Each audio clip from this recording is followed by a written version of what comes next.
তারেক জিয়ার মেয়েকে নিয়ে এই যে এআই দিয়া বানিয়ে এই যে মানে অপপ্রচার করা হচ্ছে, এগুলো তো অসভ্যতা, বর্বরতা। আমাদের মেয়েদেরকে আমরা খাওলার রাদিয়াল্লাহু তাআলা আনহু যোদ্ধার কাহিনী শুনাই। একটা শ্রেণী মানসিকভাবে অসুস্থ, এরা মেন্টালি সিক, এবং নানান কারণে আমি মনে করি তারা মানে অপ্রেসড যাকে বলা হয়, হ্যাঁ অপ্রেসড, বা তারা একটা অবদমিত মনোবাসনা তাদের। তাহলে নারীদের সম্পর্কে তাদের এই ধরনের মনোবৈকল্য কেন?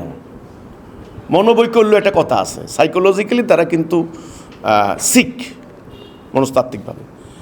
মেয়েদের কোনো ছবি দেখলে এমন অশ্লীল গালাগালি করে যেটা কল্পনার বাইরে, অশ্লীলতা, বেহায়াপনা। এদের আইডিগুলিতে দেখেন সমস্ত অশ্লীল এ দিয়ে ভর্তি। এরা জনগণের সামনে একরকম, আমি বলি না বাহিরে দরবেশ ভেতরে লম্পট, এরা হলো সেইটা। তারেক জিয়ার ওনার মেয়েকে নিয়ে উনি নানান সামাজিক অনুষ্ঠানে যাচ্ছেন, স্বাভাবিকভাবে প্রধানমন্ত্রীর মেয়ে হিসেবে তিনি যাবেন, ওনার স্ত্রী যাবেন, আমি তো এতে কোনো আপত্তির কিছু দেখি না। এটা এখানে ওই তারেক জিয়ার মেয়েকে নিয়ে এই যে এআই দিয়া বানিয়ে এই যে মানে অপপ্রচার করা হচ্ছে, এগুলো তো অসভ্যতা, বর্বরতা।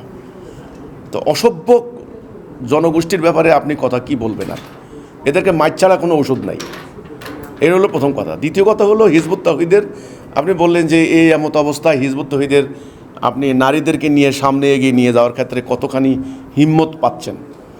হিজবুত তৌহিদের নারীরা কিন্তু একটা আদর্শ দ্বারা অনুপ্রাণিত, এক। দুই, শুধুমাত্র আদর্শ দ্বারা অনুপ্রাণিত না, কিন্তু আমরা জেহাদের চেতনায় উজ্জীবিত। আমাদের মেয়েদেরকে আমরা খাওলার রাদিয়াল্লাহু তাআলা আনহু যোদ্ধার কাহিনী শুনাই, উম্মে আম্মারার গল্প শুনাই, ঠিক আছে? আমাদের ছোটো ছোটো মানে মেয়ে বাচ্চা যেগুলা, সেগুলারে আমরা ওই যে উম্মে আম্মারা, খাওয়ালা, সে সমস্ত যোদ্ধা নারীদের গল্প শুনে বড় করতেছি। কাজের ব্যাপারটা বুঝতে হবে, আমরা কিন্তু এই সমস্ত পরোয়া করি না। আপনি ভালো কাজ করবেন, আপনাকে সমাজ পরিবর্তনের জন্য সামনে যখনই নামবেন, অবিসম্ভাবী রূপে আপনাকে মনে রাখতে হবে আপনাকে হিংসা করবে, আপনাকে ঈর্ষা করবে, সমালোচনা করবে, গীবত করবে, আপনার হলো মিথ্যা রটনা করবে। এটা আমাদের বিবেচনার মধ্যে আছে, এটা আমরা জানি। এমনকি তাই নয় কেবল আমাদেরকে আক্রমণ করবে, আমরা সেটাও জানি। যে জন্য তো আমাদের একজন বোন শহীদ হয়েছেন, 4 জন ভাই শহীদ হয়েছেন। তো কাজেই হিজবুত তৌহিদ আমরা নারীদের অধিকারের জন্য কথা বলেছি, আমরা লড়াই করব। আল্লাহ রসুল তাদেরকে যেই সম্মান দিয়েছেন, যে অধিকার দিয়েছেন, এটা কারো করুণা নয়, কারো দান নয়, দয়া দাক্ষিণ্য নয়, যে আমরা তোমাদেরকে করুণা করছি মেয়েরা তোমরা জুমার নামাজে আসো, ঈদের নামাজে আসো, না। এটা আল্লাহ দেওয়া অধিকার, রসুল প্র্যাকটিস করেছেন, রসুল দেখাই দিয়ে গেছেন, এটা নারীদের অধিকার, আল্লাহ প্রদত্ত অধিকার। তো কাজেই এই অধিকার বলবৎ করার জন্য আমরা সর্বাত্মক লড়াই করতে প্রস্তুত আছি। আমাদের আদর্শিক লড়াই, মানসিক লড়াই, শারীরিক লড়াই, যে কোনো প্রকারের লড়াইয়ে প্রস্তুত। আমরা এগুলোকে পরোয়া করি না। আপনি বলছেন যে সোশ্যাল মিডিয়া এই যে অবস্থা, হ্যাঁ আমি দেখছি তো, মেয়েদের আইডিগুলোতে যান আপনি, একটা সুন্দর একটা পোস্ট, একটা মেয়ে একটা সুন্দর পোস্ট দিয়েছে, ঈদ মোবারক, ঈদের শুভেচ্ছা। আমি দেখলাম মেয়েটা কি সুন্দর একটা মানে হিজাব পরা, শুধু ফেস তার দেখা যায়। আপনি 1000 আমি আইডি দেখলাম, ম্যাক্সিমাম দাড়িওয়ালা, টুপিওয়ালা, মাওলানা, মুফতিও আছে কোনো টির মধ্যে। আপনি বলার আপনার কোনো ভাষা নাই, এত অশ্লীল, এত জঘন্য এদের মানসিকতা। তো এরা ইসলামের শিক্ষা ধারণ করে নাই, এরা আল্লাহর কোরআনের শিক্ষা ধারণ করে নাই।